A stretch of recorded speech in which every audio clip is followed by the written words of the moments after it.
മുത്തുമണീസ്. അപ്പം നമ്മുടെ പൊന്നൂസിന് ഡാൻസിന് ഒരുക്കിയാലോ? അപ്പോൾ ഇത് കൈലിയും തോർത്തും ബ്ലൗസും എല്ലാം അടുത്ത് തന്നെ എടുത്ത് വെച്ചിട്ടുണ്ട്. അല്ലെങ്കിൽ എന്തെങ്കിലും ഒരു സാധനം മറന്നു കേട്ടോ. അപ്പോൾ ആദ്യം തന്നെ സ്കിൻ ക്രീം ഇട്ടു, പിന്നെ ഫൗണ്ടേഷൻ ഇട്ട് കൊടുത്തു. ഫൗണ്ടേഷൻ കുറച്ച് ഹെവി ആയിട്ട് തന്നെ ഇട്ട് കൊടുത്തു. അപ്പോൾ എനിക്ക് വലിയ പിടിയൊന്നുമില്ല, എങ്കിലും എനിക്ക് അറിയാവുന്നതുപോലെ അങ്ങ് ഒരുക്കുകയാണേ.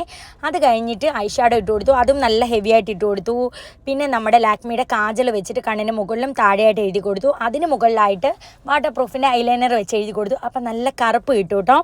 പിന്നെ മസ്കാര ഇട്ട് കൊടുത്തു, പിന്നെ ലിപ്സ്റ്റിക് ഇട്ട് കൊടുത്തു, പിന്നെ കുറച്ച് മിനുക്ക് പണികളൊക്കെ മുഖത്ത് ചെയ്തു, കുറച്ച് അലുകുളുത്ത് പണികൾ മിനിങ്ങി ഇരിക്കട്ടെ.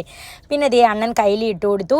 അതിനുശേഷം തോർത്തൊക്കെ പിൻ ചെയ്ത് വെച്ചു. മുടി നാടോടികൾ കെട്ടുന്ന പോലെ കെട്ടിയിട്ട് നമ്മുടെ ജമന്തിപ്പൂവും വെച്ച് പിൻ ചെയ്ത് വെച്ചു. പിന്നെ ചെറിയൊരു മൂക്കുത്തി ഇട്ട് കൊടുത്തു, കൈ നിറച്ചും കുപ്പിവെള്ളം ഇട്ട് കൊടുത്തു.